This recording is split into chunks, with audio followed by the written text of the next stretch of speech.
जिस तरह से जानबूझ के इस तरह से गाजियाबाद के जरिए या किसी और जगह से जिस तरह से एक समुदाय को उकसाने का, भड़काने का, सड़कों पर लाने का प्रयास किया जा रहा है, मैं इसका कड़े शब्दों में जो है इसका विरोध और निंदा करता हूं। लेकिन मैं मुख्यमंत्री जी से पूछना चाहता हूं कि ये कैसी सरकार है जिसमें कानून व्यवस्था पटरी पर नहीं आ पा रही। उनको आज राजधर्म का पालन करना चाहिए और अपराधियों पर सख्त कार्रवाई करनी चाहिए।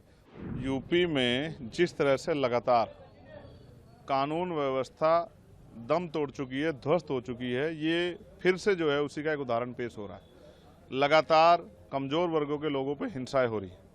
4 दलित समाज के लोगों की हत्या हुई जिसमें 2 छोटी बच्चियां थी। फिर लखनऊ में, प्रदेश की राजधानी में, एक दलित समाज के नौजवान की, अमन सोनकर की पुलिस द्वारा हत्या कर दी गई। और अब बहराइच की घटना, मुझे जिस व्यक्ति की जान गई है उसके लिए मुझे मेरी संवेदना उसके परिवार के लिए, और जिसने ऐसा किया उस पर सख्त कार्रवाई हो।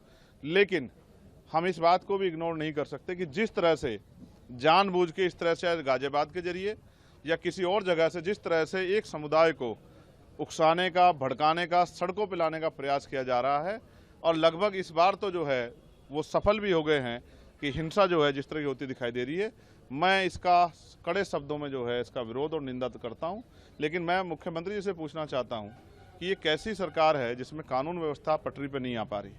मैं ये भी आग्रह करूंगा कि सब लोग शांति बनाए रखें, और मैं राजनीतिक दलों से भी ये कहूंगा कि राजनीतिक नफा नुकसान को ना देखते हुए सब लोगों को राजनीति से ऊपर उठ के प्रदेश की कानून व्यवस्था सही रहे, इसका ध्यान रखते सब लोगों को शांति की अपील करनी चाहिए।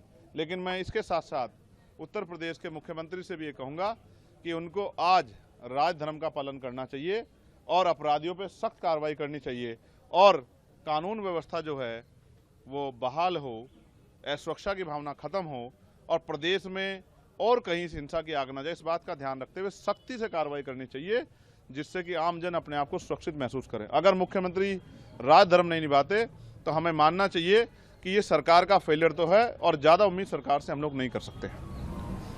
यूपी कांग्रेस राष्ट्रीय अध्यक्ष अजय राय ने कहा है कि पूरे प्रदेश में जंगल राज है, बहराइच में गोलियां चल रही है, मुख्यमंत्री जी को इस्तीफा देकर मठ में वापस चला जाना चाहिए। ठीक है, ये उनका अपना निजी बयान है, मगर मैं आपसे फिर ये कहूँगा कि जब धुआं उठेगा तो सवाल पैदा होंगे। तो इसके लिए कौन जिम्मेदार है? मैं तो जिम्मेदार नहीं हूँ। मुख्यमंत्री कुर्सी पे कौन है उत्तर प्रदेश? चंद्रशेखर थोड़ा ही है, योगी आदित्यनाथ बैठे हैं। तो अगर उनकी सरकार में लॉ एंड ऑर्डर फेलियर हो रहा है तो इसकी जवाबदेही भी उनकी है। जब अच्छी बातों का श्रेय वो खुद लेते हैं, तो ये जो इस तरह का अपराध हो रहा है, इस तरह की हिंसा हो रही है, तो उसका श्रेय भी उनको लेना चाहिए, और उनको जवाब देना चाहिए कि वो बड़े बड़े दावे करते हैं कानून व्यवस्था के। आज कानून व्यवस्था कहाँ है? कौन सुरक्षित है उत्तर प्रदेश में? लगातार क्या बहन बेटियों पे हमले नहीं हो रहे हैं? लगातार क्या तमाम तरह से दलितों पे, मुसलमानों पे, पिछड़ों पे जुल्म नहीं हो रहे हैं? क्या लगातार नौजवानों पे जो है हमले नहीं हो रहे हैं? लगातार किसानों पे हमले नहीं हो रहे हैं? कहीं गुलदार से लोग परेशान हैं, कहीं जो है भेड़ियों से लोग परेशान हैं, लोगों की जीवन रक्षा भी हम लोग नहीं कर पा रहे हैं। तो सरकार कर क्या रही है और किसके लिए काम कर रही? मुझे बड़े दुख के साथ कहना पड़ेगा, उत्तर प्रदेश में जो सरकार है मौजूदा, उसकी संवेदनशीलता जो है वो मर गई है, जिसका खामियाजा उत्तर प्रदेश की जनता को चुकाना पड़ रहा है। मुख्यमंत्री राजधर्म निभाएं और सख्ती से निभाएं, और जिस तरह की उद्दंडता करने वालों पर सख्त कार्रवाई करें, जिससे कानून व्यवस्था बहाल हो।